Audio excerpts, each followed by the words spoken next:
Help may be on the way for the Minnesota Vikings offensive line with the visit from former Broncos second-round pick Dalton Risner. We'll talk about the potential of this happening right after this.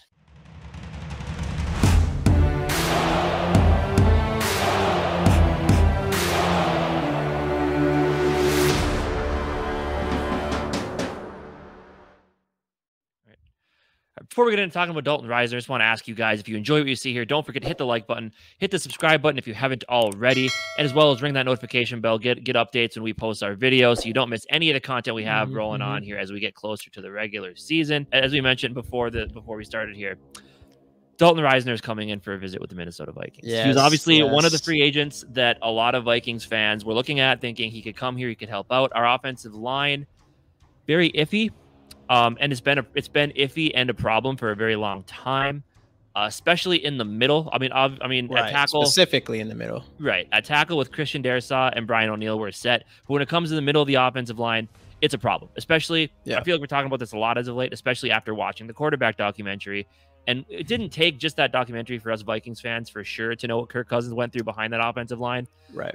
You know, they had their bright spots. Obviously, Garrett Bradbury had his best season of his career this year. Ezra Cleveland has always been solid, as well as you have Ingram on the right side, who was a rookie last year and showed some good things. But if you can bring in a guy like Dalton Risner, that would be ideal. Obviously, Dalton Risner, former second-round pick of the Denver Broncos, started every year since he came in and since 2019.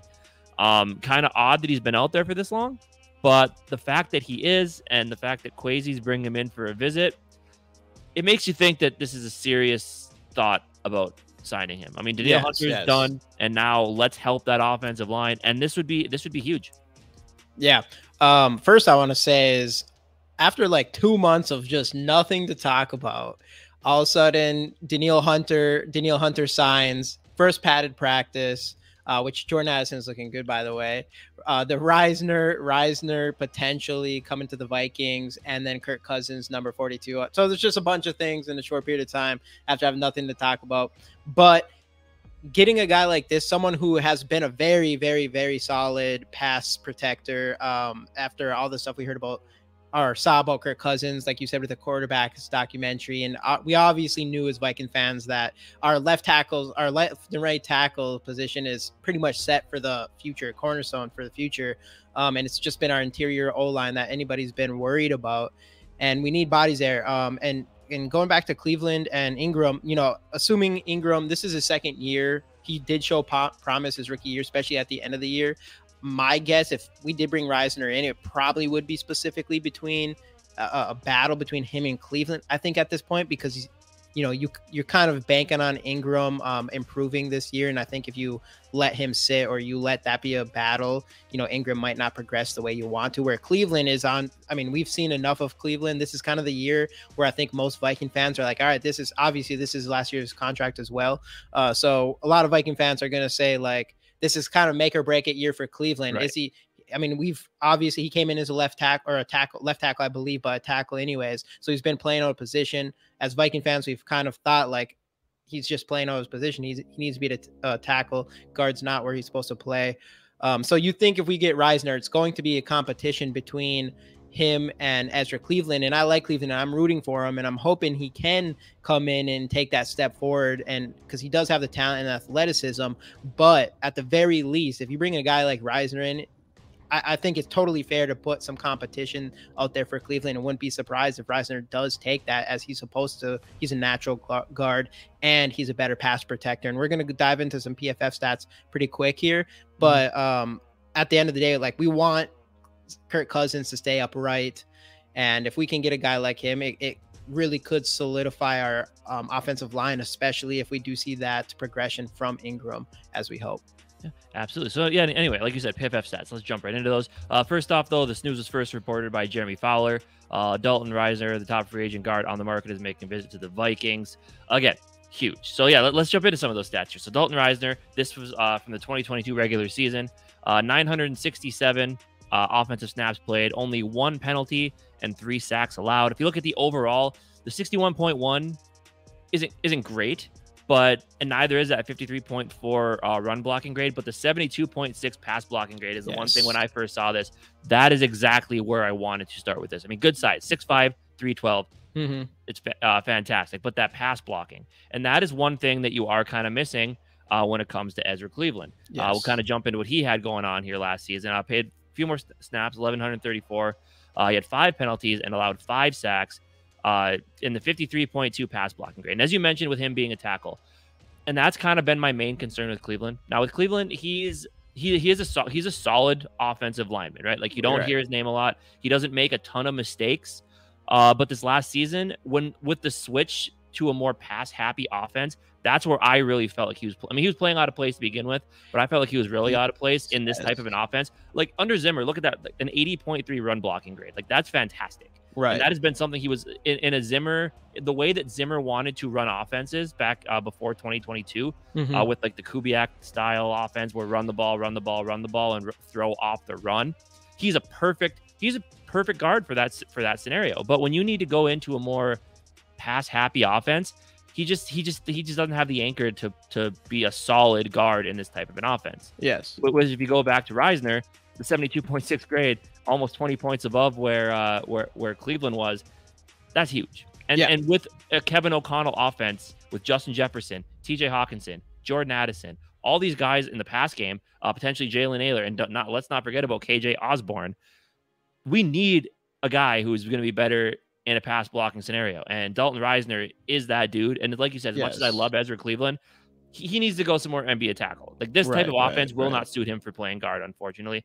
But Dalton Risner, man, yeah, it is, unless Ezra Cleveland was to take a big step, but it is hard to believe with him probably should be playing tackle.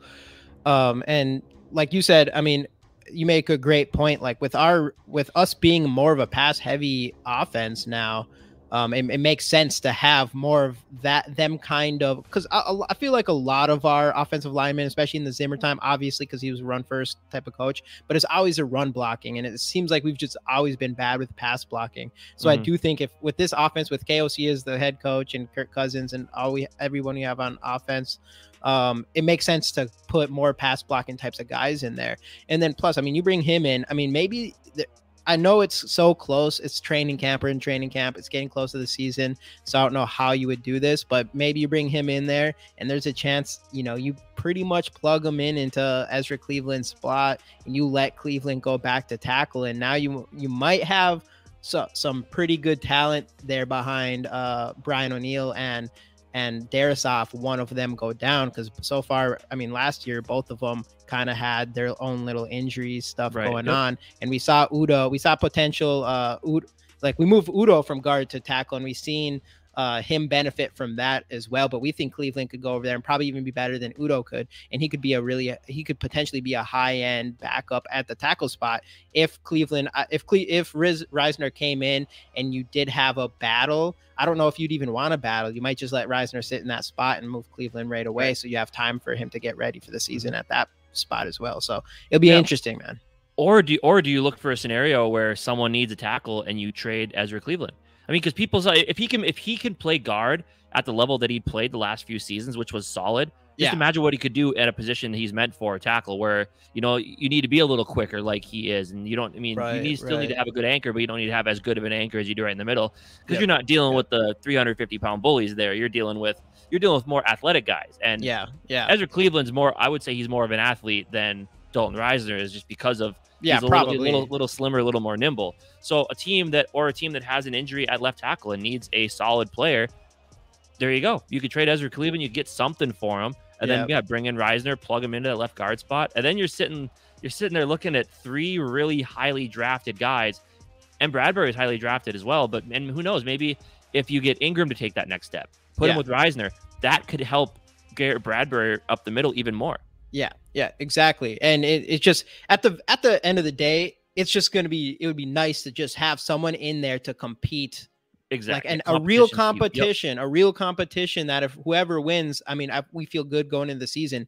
I think it's a lot better scenario than when we bought Chris Reed in last year and we were hoping for him to take over. I think we got a lot more talent in Risner. So it's like for sure, this could be a legit upgrade. if there is some sort of battle with him coming in. And like you said, I mean, at this point in the off season, we started training camp, Risner coming to visit us. I mean, there feels like there could probably, and there's definitely a need there. We hope to see progress from Ed Ingram. We hope to see progress from Cleveland, but there's not a for sure thing at all. And having a guy like Risner in there who could potentially take one of those spots, especially from a pass blocking scenario, could be huge for us during the season. I mean, if he comes in and he's above average guard for us, I think there's no doubt. I already didn't think there was any doubt in my mind that we're a top 5 offense, but if we figure out that interior offensive line, that's literally the last piece to figure out, last piece of the puzzle for our offense to, I mean, really to be as good as they can possibly get. So, Kwesi's had a pretty good week, keeping Danielle Hunter in the fold. We know there's some stuff going on with JJ and Hawkinson. Kwesi, do not let Dalton Risner leave the building without a contract. This would be huge for this offensive line. Right. You'd love it. I know I would love it. We want to know what you guys think about this. Do you want the Vikings to sign Dalton Risner? Let us know down in the comment section, and we'll see you guys next time on the GG Sports Podcast. Skol Vikes.